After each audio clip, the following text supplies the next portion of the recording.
Send you absolutely free this information kit, including 10 secrets to buying, selling, and renting timeshares. Timeshares Only is the nation's largest, #1 most successful timeshare agency. We represent properties from the biggest names in the timeshare industry. When it comes to selling, renting, or buying timeshares, no one comes close to Timeshares Only. With over $2 billion of timeshares sold in the last 6 months, now's the perfect time to sell, rent, or buy. And no one sells more timeshares than we do.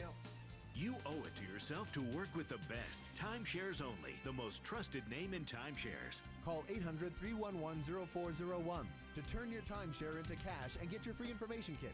Call 800-311-0401.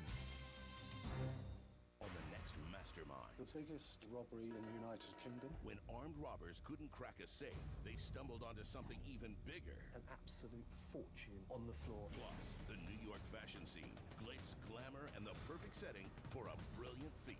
It's on Cincinnati's 38 tonight.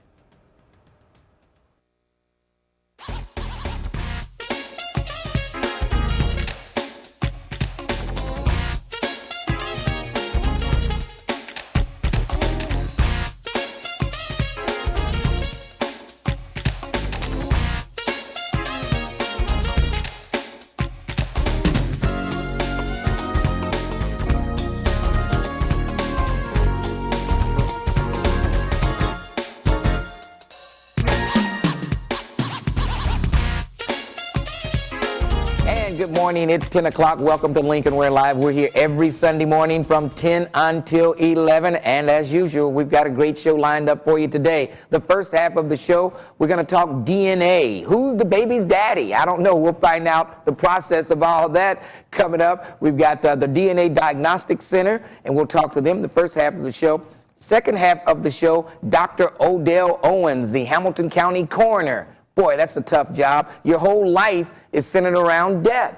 What a job that must be. We'll talk to him about the suicide rate in Hamilton County, the murder rate in Hamilton County, and whatever else is on your mind. We'll talk to him on the second half of the show. But first, let's get started with our guest, the first half, Dr. Baird. He's the man that decided who was Anna Nicole Smith's baby's daddy. He's the man who decided that. Also, you watch Maury Povich. He's the man that tells you who's the baby's daddy on Maury Povich. He finds all that information out. Dr. Baird, welcome to the show. It's a pleasure to be here, Lincoln. And Jim Hanigan, I guess you're like the public relations guy. You're the man that puts the word out about the DNA Diagnostic Center. And it's right here in Hamilton County, in Fairfield. That's Actually, right. Not in Hamilton, it's in Butler County, in Fairfield, right in our backyard. And you do DNA tests from all over the world.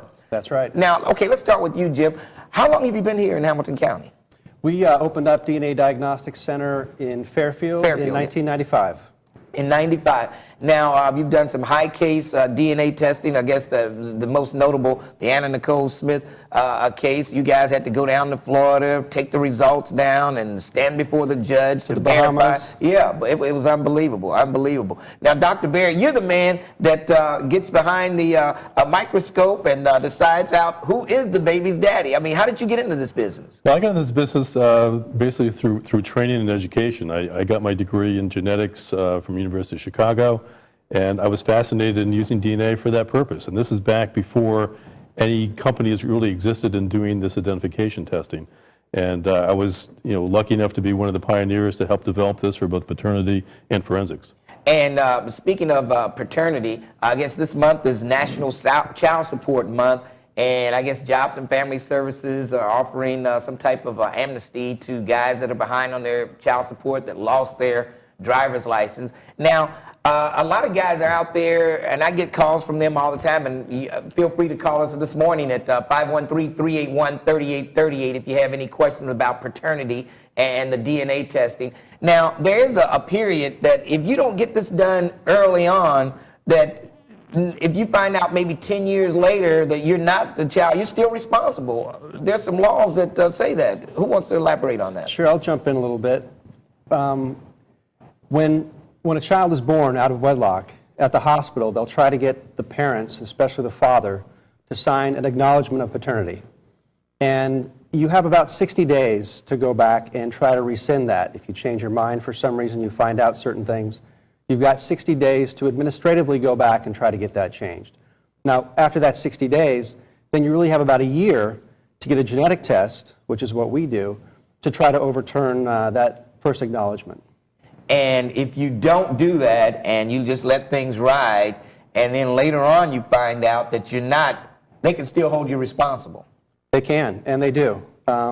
After a year, yes, the courts have to look at the best interest of the child, and then it's a gray area. They can decide different things per judge. Yeah, and I just don't think that's fair for a guy. Maybe somehow he didn't know, and then all of a sudden he finds out, but he's still got to pay those child support payments. And I'm sure there's a lot of guys out there watching this show right now, and we want to hear your stories at 513-381-3838. We want to hear your stories out there on how maybe, you know, DNA testing could have helped you. And how long does it normally take? It's so simple and easy to get. It's a very easy test to do anymore. The sample that we require is what's called a cheek swab sample. It's like taking a Q-tip and rubbing the inside of a person's cheek. So it's really, there's no pain involved. You don't have to draw blood anymore, things like that. The test itself takes about 3 to 5 days. So it's a very fast test to deliver the results. And I would certainly encourage people to have this test done immediately after a child is born. And that way you establish a relationship and you can make decisions on that.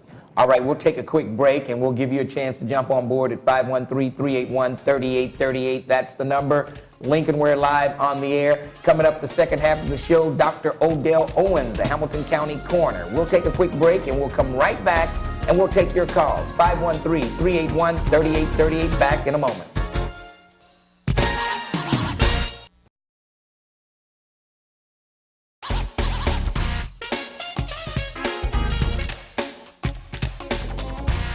We're back live, Lincoln Ware Live. We're talking DNA Diagnostic Center, and they're right here in Fairfield. And they're doing, I mean, the amount of children born out of wedlock is just skyrocketing. And you were giving me some stats off air there? Yeah, one of the stats I was just telling you was that the AABB, which is the organization that accredits laboratories for parentage testing, keeps track of the number of child support cases done annually. And their last count was over 400,000 done in a year in the U.S. Wow. And I know I saw some stats in the African American community alone, it was something like 70% of the babies born are born out of wedlock. So naturally, that's going to send the DNA testing up also, because a lot of people just want to be sure. Well, absolutely. And that's the nice thing about DNA. It really gives you an absolute. It tells you whether you are or are not the biological father of a child. All right, let's go to the telephones. Let's start things off this morning with grandmother. How you doing, grandmother? I'm fine, and you? Good. This is what I'd like to know. Supposing you got a grandchild that was born in wedlock, and the man found out that it's not his child. So what do? He still has to pay child support, and it's over a year, and she's been tipping. And they've been married past 5 years. Yeah, what happens if it's a married couple and, you know? Well, that's a good question. I think, you know, with a married couple, my understanding is that the presumption is that the husband is the biological father. And he would then have to do genetic testing to show that he was not the biological father. And again, there's probably a time period for that, too. There is, but he's probably going to have to pay. It really comes down to what the judge feels is the less disruptive and the best interest of the child. Because now, does the mother have to come bring the child also? Can the father just say, "Oh, we're going out to get some ice cream," and come up to the DNA Diagnostic Center and get a test done? Does the mother have to give the approval for that? That's a very good question, and there has to be approval by the guardian of the child in order to get the testing done, so or the parents. Father could say, "I'm the father, we're married, I'm the guardian," and he could do it without the mother's knowledge. Absolutely, and you could do a very powerful test without the mother being involved. It's better to have the mother involved, because then you know her contribution genetically to the child, but you can certainly do a DNA test for paternity without the mother. All right, let's go back to the thanks for your call. All right, thank you. All right, let's go to Lee. Lee, good morning, how are you?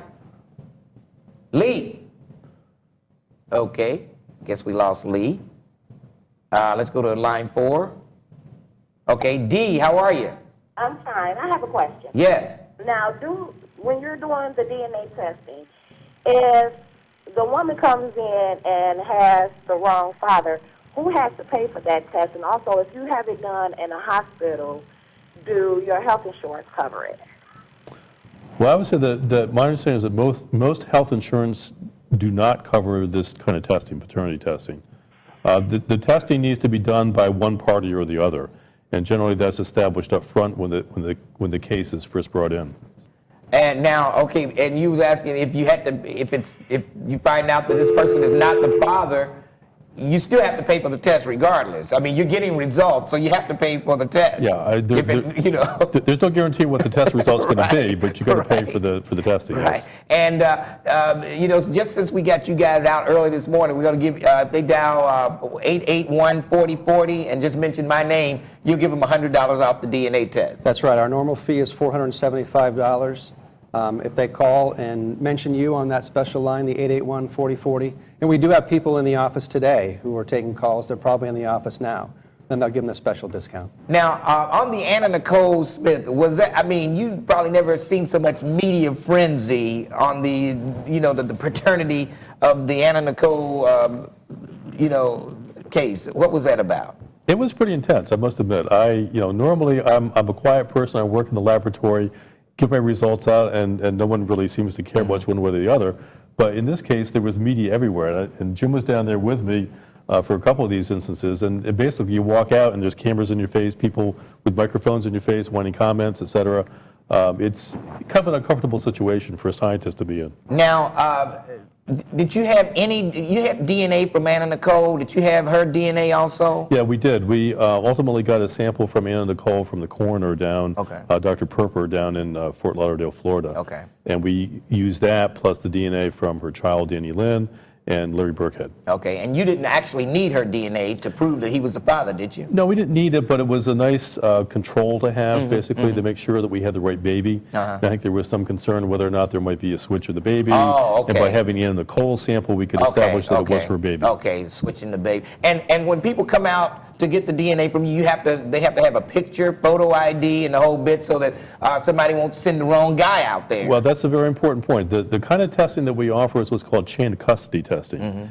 And this testing, the individuals involved need to establish who they are and provide documentation of that, either a photograph or a government ID, driver's license, things like that. And with that information, you can then take that result into a court, and then the court will accept that. Unlike other kinds of tests that are typically offered at a lower price, but they don't have that chain of custody in it.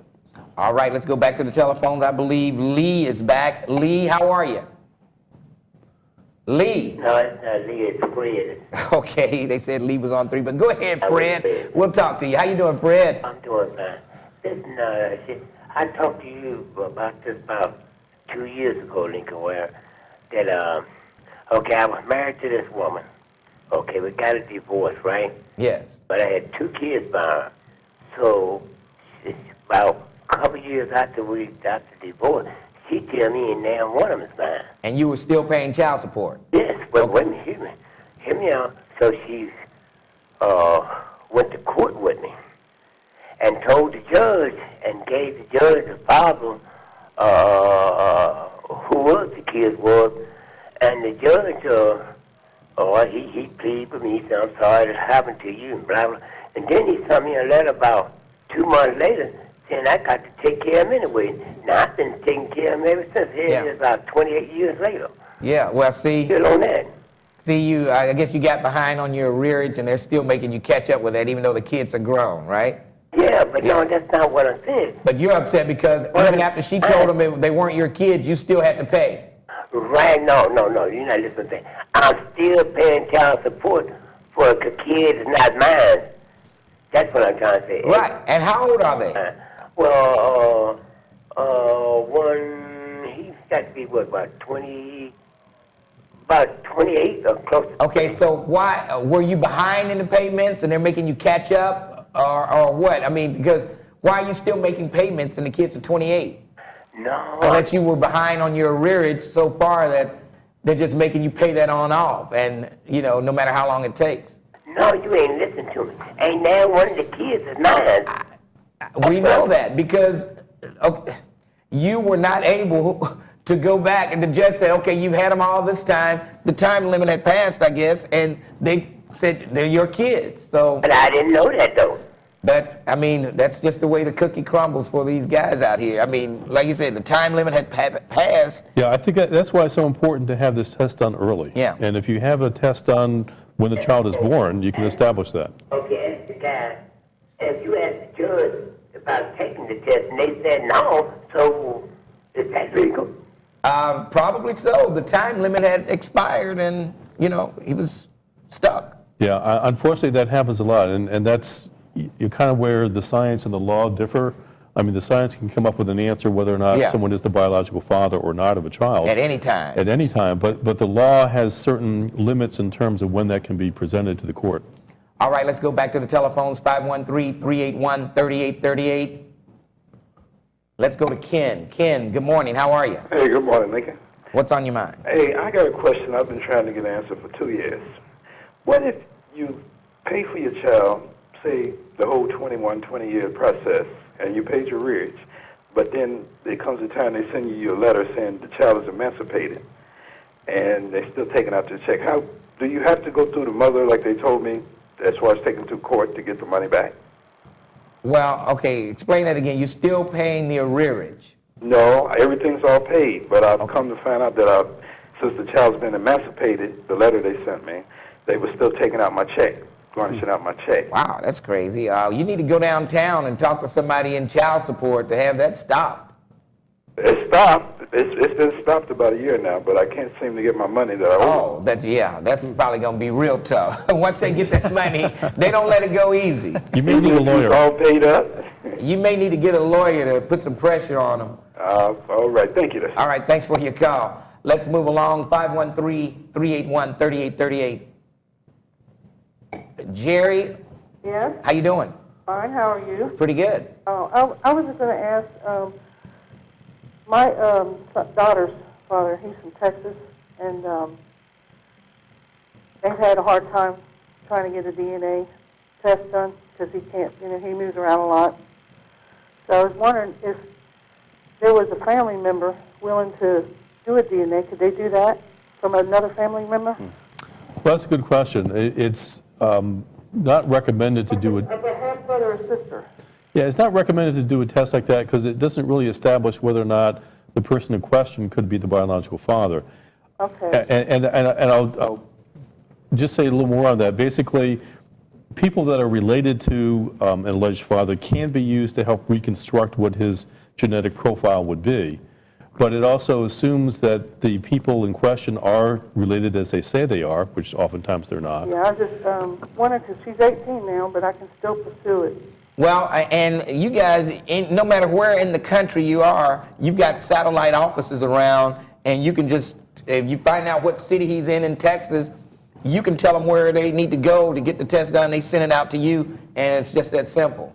So if you can get him to go into one of their offices around the country, you can get it done. Yeah, well, he'll probably have to be court ordered to do that. Okay. Thank you. All right, thanks for your call. Yeah, so you can't use a brother or a sister or... Sometimes they'll do that if the person's deceased, if they have no other option. Okay. Yeah. But if the person's just unwilling, then that won't work in court. Yeah, because the problem is genetically that people can be related as full siblings, and sometimes they don't share any DNA in common at the locations that we look at.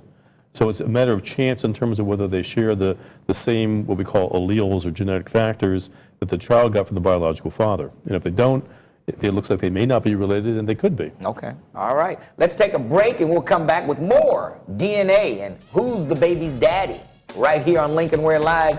We'll take a break, and we'll come back and take your calls at 513-381-3838. We'll be back in a moment.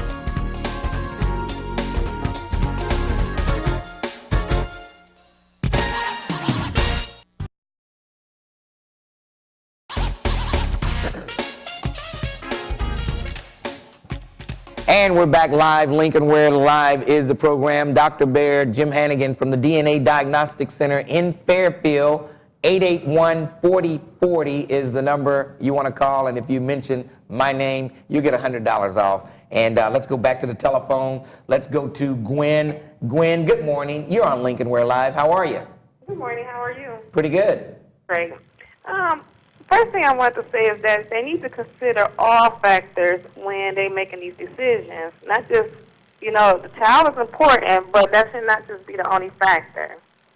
They should consider the other parent. Do they look at who's the other parent? And if they should pay?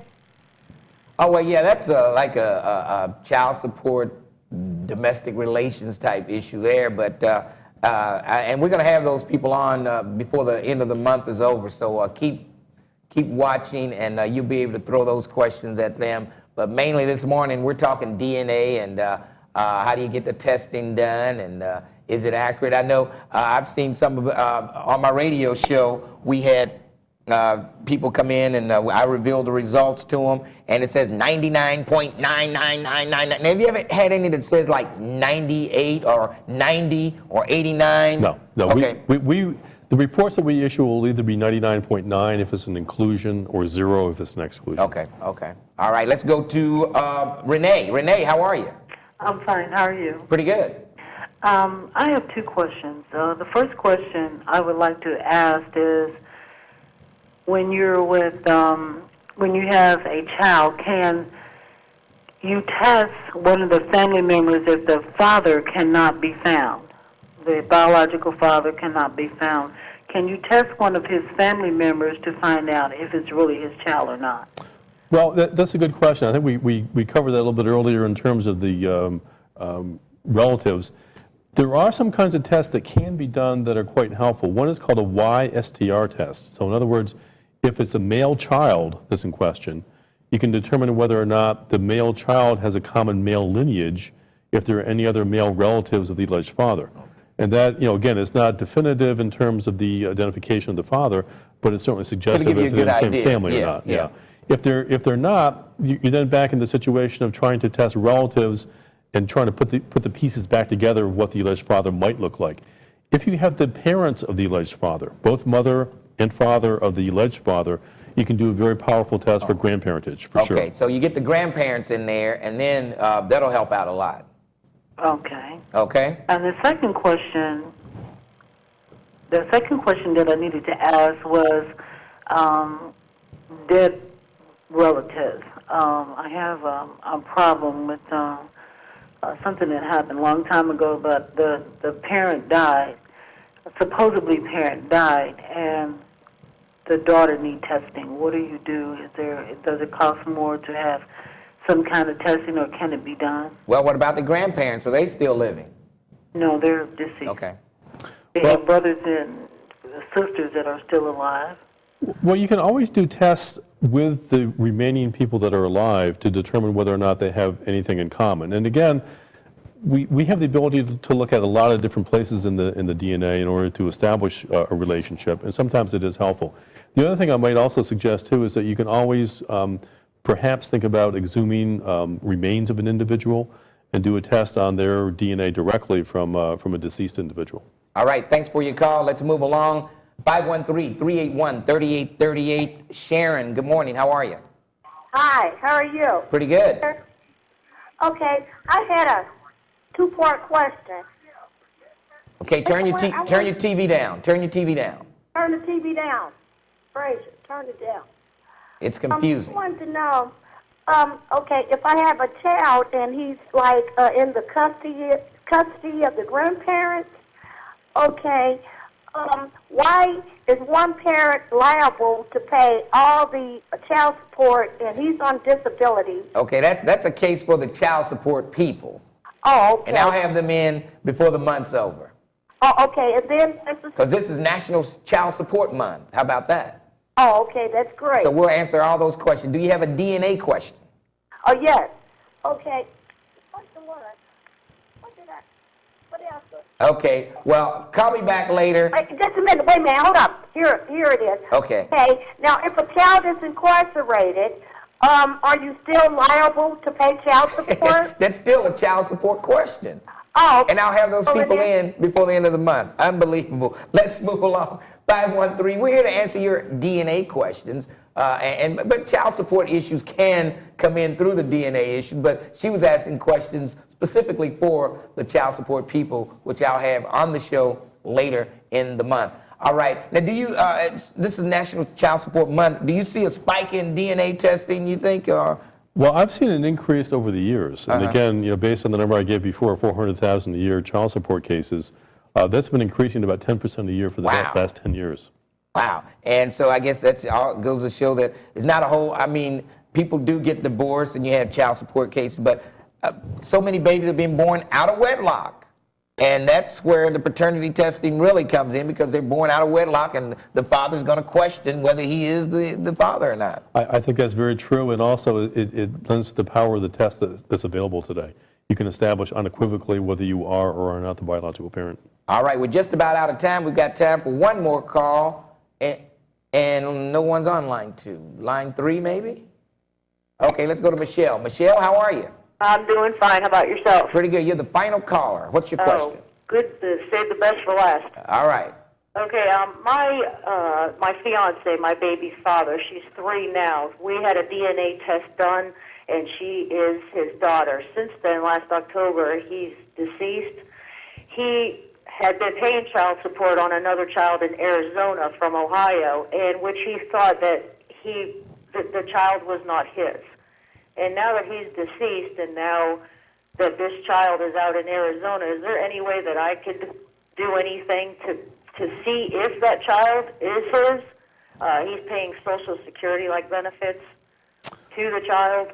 Well, But he thought that the child was never his, but he didn't get the DNA done. it certainly becomes more difficult when the alleged father is deceased. And like I say, you have the option, I don't know whether the child is male or female. If it's male, you might want to look at some YSDR typing. If the alleged father has other relatives, male relatives that are available, that would at least see whether or not it's possible for him to be the biological father. Now, could they check her daughter against that other, the other child? I would not recommend that as a definitive test. Again, the parents of the deceased alleged father could be used to do testing with that other child to see whether or not they were the grandparents adopted. Okay.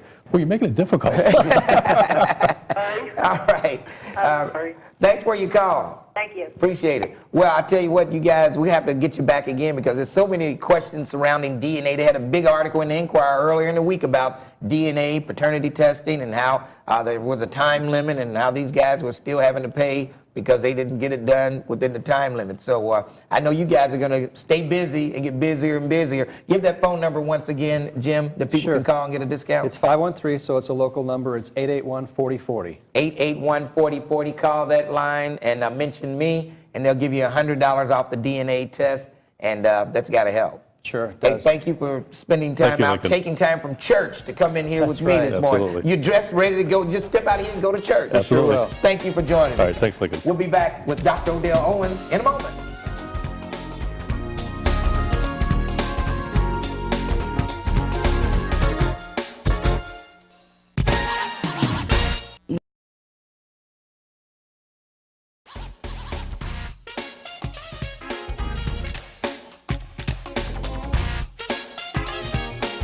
And we're back live. Lincoln Ware Live is the program. And my guest this morning, I mean, he's on TV more than the newsman. He makes the news.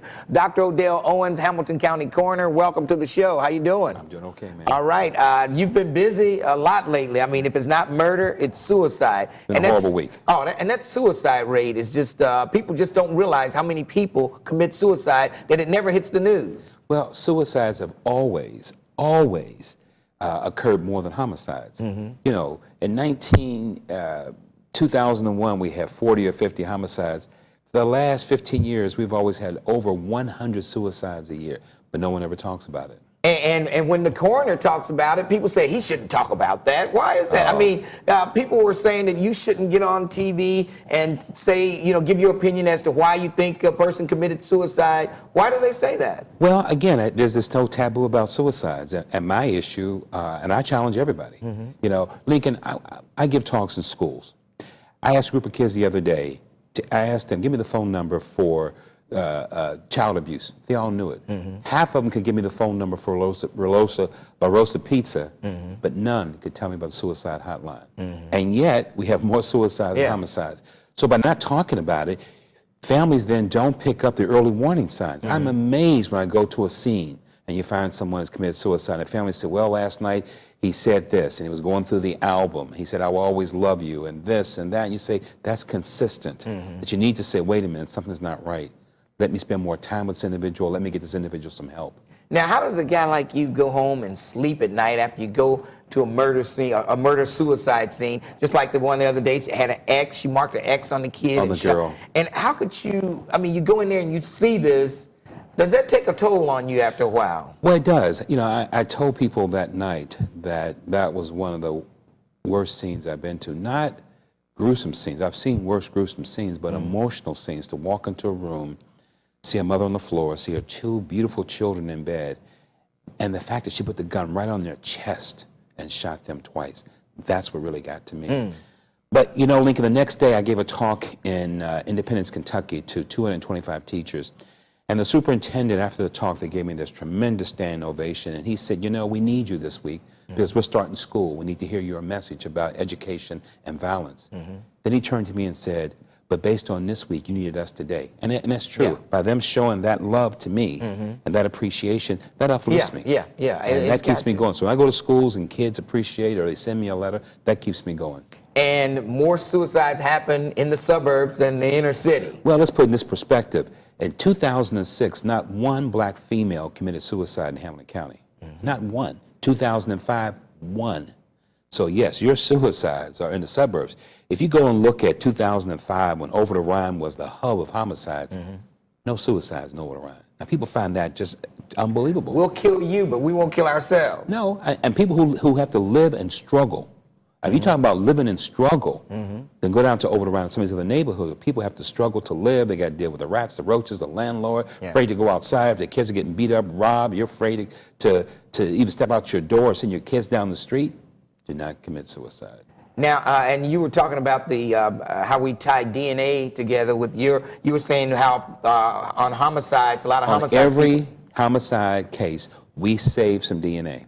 And we will get, on every case, almost 2 or 3 inquiries from individuals asking us to send the DNA to Dr. Baird so they can do paternity testing, because there's a victim's fund, and they can get money, and probably in some cases even Social Security benefits.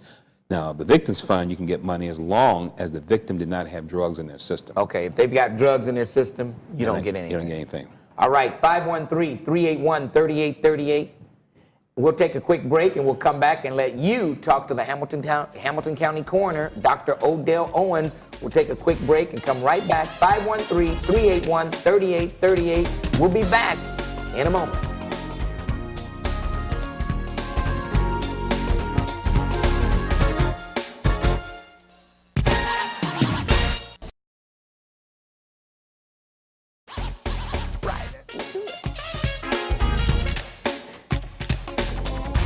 We're back live. Lincoln Ware Live is the program. Talking to my good friend, Dr. Odell Owens, Woodward High School graduate. No, where did you graduate? Woodward, yeah, that's right. Woodward High School graduate. So go Bulldogs. All right, we'll give you a chance to talk to the coroner. Let's start things off with Helen. Helen, how are you? All right. What's your question? Yes, my daughter was murdered on the 2nd of January.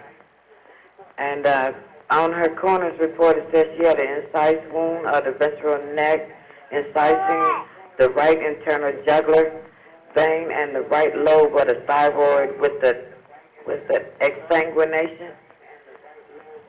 Okay. I want to know, what is the exsanguination? Did she bleed inward, or was it just an outward Exsanguination just bleeding? means you're bleeding outward. Exsanguination means that you pour a lot of blood Was out it of all the vessel. outward? Yes, it's blood coming out of the artery or the vein. Okay. Okay, and what is the ELISA? What is that? What kind of testing is that? ELISA test, that's a screening test. That's toxicology, where we do a screening test on all homicide victims. And the ELISA is a screening test looking for cocaine, marijuana, things like that. Okay. Thanks for your call. Let's go to Queen. Queen, how are you? Good morning, gentlemen. Good morning. Morning. I was just wanted to call and thank you, Dr. Odell, for still doing a great job. No matter what you do, you exceed at it. And I hope you keep going and get, all of your hopes. I hope dreams come true with you trying to get these teenagers together and the killings and everything. So I'm just called to congratulate you. I appreciate that. Thank you. Thanks for your call. All right, then, gentlemen. Have a good one. All righty. Now, do you have any other political aspirations you think maybe, People ask me that all the time, and I tell them no. People say, well, being coroner is not glamorous. Being coroner doesn't seem to be ambitious. But when you want to serve the public, it's not about glamour. It's about impact. From the coroner's office, I can drive education, which is my number one interest. I can drive economic development, give these young people jobs, and we'll cut down on the violence. I can drive race relationships. I can drive health issues. So right now, at this point, I will probably run again. I'm satisfied. I don't need that I got to be a congressman or a governor. I think Mark Mallory is doing a great job, and I support Mark Mallory in his bid to be mayor again. And I think he's the right person for Cincinnati at the right time. Yeah, you're right. And you say you'll probably run again for coroner? Probably. I haven't made a final decision, but... I mean, I tell you, whoever comes in behind you, if there's ever he's going to have some big shoes to fill because you have changed the coroner's office totally. It's not like it used to be. But it's about diversity. I look at this as diversity, and that is that as an African American taking that job at that time, I brought a different historical perspective and a different social agenda. When the coroner's office gets its first female coroner, has never had a female coroner, she will bring a different historical perspective and a different agenda.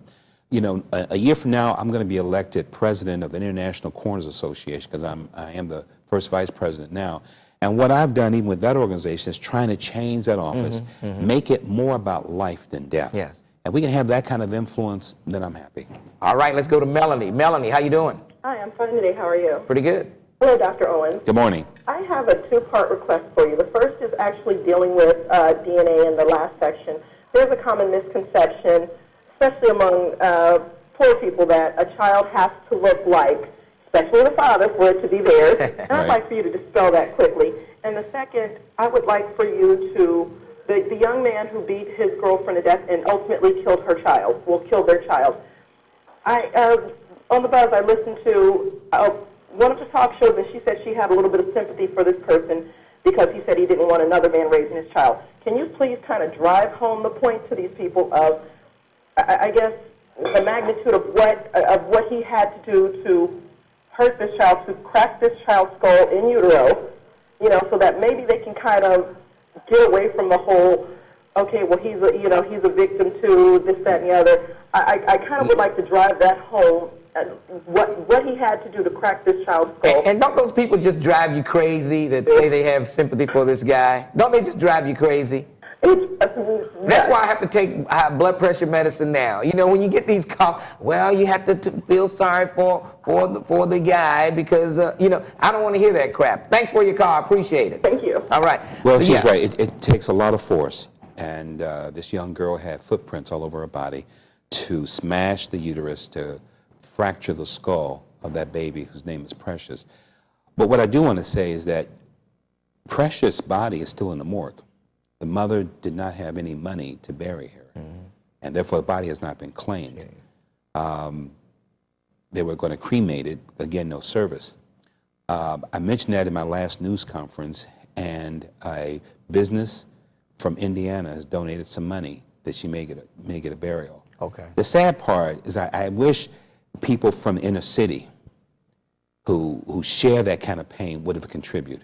I wish 1,000 of your listeners had given a $1 apiece. Yeah. I think that would have been more symbolic to me, that the people really care. But it's a shame that baby remained in the morgue until now. But this wonderful family, business family, they live in Indiana, actually a business in Kentucky have donated money, so she will get a funeral this week. All right, let's go to Bernadette. Bernadette, how are you? Hey, I'm fine. How are you? Pretty good. What's going on? Hello, Dr. Odell. Good morning. We live in a society that tends to base everything on death. And I say that because there's so many walking dead, and a lot of people don't know that drugs is a slow suicide. Right. And overindulging in anything that intoxicates the mind to where you can't think straight is a slow suicide. And I wanted to ask Dr. Odell, do he pass out pamphlets to the children in schools and in the neighborhoods on a regular basis, or what does one have to do to get him to come and talk to the children in different areas? Okay, thanks for your call. Well, I'm so glad you've said that because, Bernadette, I have really struggled, and if I had my choice on every drug overdose death, I would put suicide. I would put suicide and not accidental if I had the choice. She's absolutely right. Because my sense is, we tell people, if you use drugs, it may kill you. So therefore, if you're willing to do that, to me, it is a suicide. Yeah. She's absolutely right. And I wish I had the guts that I could go against the national nomenclature in doing that. And maybe one day I will. But right now, when I give a talk, Bernadette, last year I spoke to 27,000 students. Every single talk, I've talked about suicides, and I've talked about drugs, the use of drugs, the age group. I break it down by ages. I break it down by the type of drugs. And I tell young kids, you may start with marijuana, but most people progress to something far more dangerous than just simple marijuana. In fact, now marijuana is being dipped in embalming fluid and sold on the streets to give you a better high, but it's damaging your brain. Let's go to DJ. DJ, how you doing? I'm blessed, and you? Pretty good. I have a two-part full question, but they were almost pretty much answered. The first one is Dr. Odell was talking about the low amount of suicide in the black community or in the impoverished communities. Yes. Okay, I've been a nurse and advocate for over 40 years. And don't you think that sometimes depression is a cause of suicide, which in other instances, the reason it may be a low number in the impoverished communities is because with their depression, they do, as the young lady just spoke, turn to drugs, prostitution, burglary, and other outward, untoward behaviors. And the second part before I hang up is, I too would like to know how to reach you to have you speak to a large number of youth. And thank you, and keep up the good work. I'm proud of you. I appreciate that. Thanks for your call. You know, Lincoln, she's right. There is a relationship between depression and suicide. The problem I have is that when I gave this talk to an academic community, psychiatrists, medical doctors, I mean, their sense is that, well, over the Rhine, people there are depressed. Right. There's still a lot of people there who are depressed. Part of it is that depression doesn't lead to suicide, and part of that depression that from their perspective may not be the same. You know, if you live in over the Rhine all your life, you second, third generation, there's certain things that you've learned to accept. Could that type of depression lead to violence? Well, it certainly can. I think any of that kind of depression, because what happens, I think that depression, you focus on today. You don't worry about tomorrow. It's all about today. In the suburbs, it's about tomorrow. Oh, how am I going to pay my bills? I don't have a job now. How am I going to pay for the car, the house, this? And they kill themselves. Or I got a medical problem, and they kill themselves. In the inner city, it is about that day. They can survive that day. They don't worry about tomorrow. It's that saying, and you know, tomorrow will take care of itself. I think it's a difference in philosophies. All right, let's move along. Let's go to, I lost track of call line 4. Isha. Isha, how you doing? Isha is gone. Let's go to, okay, Renee? Lene. Lene, how you doing? Yes, how you doing, Lincoln Ware? Pretty good. I just have a question for Dr. Odell, and it's going back to something he spoke about earlier, the Victims Fund for someone that's deceased as long as they had no drugs in their system. How do you find out about that? Because my granddaughter, her father died 2 days after Thanksgiving last year, and he never did work, so she's not eligible for, like, Social Security or anything like that. And I just wanted to find out about that Victims Fund and, you know, is there a phone number that I could call or anything like that? Okay, it was a homicide, right? No, it was just a mysterious death. He went to bed that night, and they found him dead the next morning. No, the Victims Fund, my understanding, is for victims of violent crimes. Oh, okay, And for it's violent administered crimes only. violent crimes, and it's administered by the state of Ohio out of Columbus. Oh, okay. Well, thank you anyway. All right, thanks for your call. You're welcome. All right, let's go to Will. Lil, how you doing? Oh, fine. How are you? Pretty good. Okay, Dr. Odell, I heard you talk about children, you know, like they're committing suicide. Now, children aren't committing suicide. You said that taking drugs is like Yes, if you're committing taking suicide. drugs, I mean, I think that's suicide. Okay, now, 19 years ago, when I did volunteer work in the school, the teacher asked the children to bring books to school so she could read a story to them. One child brought a book to school about God. The teacher came to me and said she was sorry she could not mention the word God in school. She could not read this child's book. She asked me to take this child aside to a corner to read this book about God. The child was not able to participate in, book reading with the rest of the class. Another incident took place where a child was saying grace before she ate. She was taught that, and she was stopped by one of the teacher's aides. Okay, so get to the point. The point is, God no longer coexists with evolution, and evolution is survival of the fittest, and in survival of the fittest, there is no right or wrong. Kids going to school spend most of their waking hours at school with teachers who are not allowed to mention the word God. Doesn't make any difference. They have their own religious belief. Do you think this is causing kids not to have hope and faith because they cannot practice this in school like they used to, along with evolution? All right. Thanks for your call. Well, it's a very complicated question. I would say that I think we need more spirituality among young people. For me, I grew up in a church. I grew up in a family that on Sunday, if you did not go to church, you could not go outside and play. You could not ask my mother to go outside and play on Sunday if you didn't go to Sunday school or church. And I guarantee you a lot of the homicide cases, people who are committing the homicide probably didn't have a church background. That's right. I think church helps to reinforce your family values. And for those kids that would slip through the cracks from their family, church picked that up. Somehow when I went to Sands, I don't know how they did it, when I went to Sands in elementary school, we would leave there and go over to Reverend McCracken's church on Mondays for church school. We got that, I think, once or twice a month when I was in elementary school. And that was helpful. Yeah, I mean, nowadays, it's just not the cool thing to do. Right. Now, what do you think about all these young kids committing these homicides? What is going on there? I mean, 13, 14, 15, it's like they don't care. And they're cold. Yeah. Lincoln, they're cold. Because I've gone to the jails, I've gone to prison, I've gone to Hillcrest, I've gone to 2020, I've gone down to Justice Center.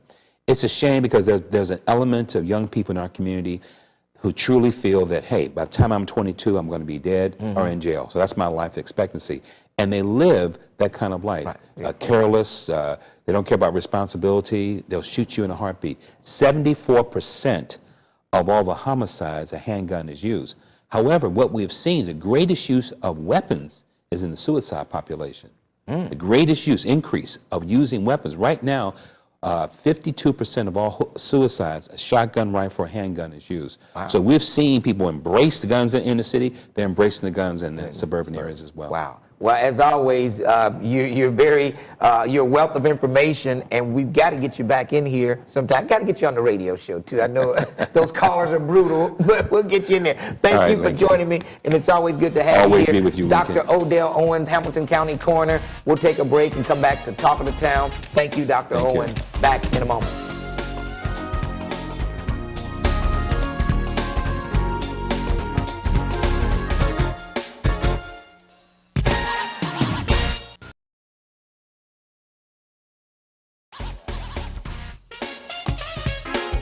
We're back live. Lincoln Ware Live is the program, and it's time for the Talk of the Town. Coming up at noon today on It's 38, Sworn to Silence, starring Peter Coyote and Dabney Coleman. That should be a pretty good movie. That's at noon today, right here on It's 38. If you want to see a rebroadcast of this show, maybe you want somebody to see this part about the DNA, maybe you want them to hear some of the words of the coroner, tune in to WOTH TV, that's channel 25 at 8 o'clock tonight. That's WOTH, channel 25, 8 o'clock tonight. And following the rebroadcast of this show tonight, it's Windy City Romance. Make sure you check that out. And if you want to see this show in its entirety on the internet, just log on to WBQC.com. It's episode number 186. Episode number 186. It'll be on there tomorrow.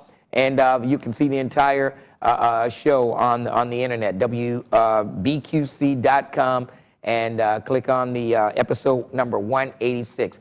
And that phone number for the DNA testing discount, 881-4040. Tell them you heard about it on Channel 38, Lincoln Ware. We'll see you next Sunday morning right here at 10 o'clock for another exciting show on Lincoln Ware Live. See you then.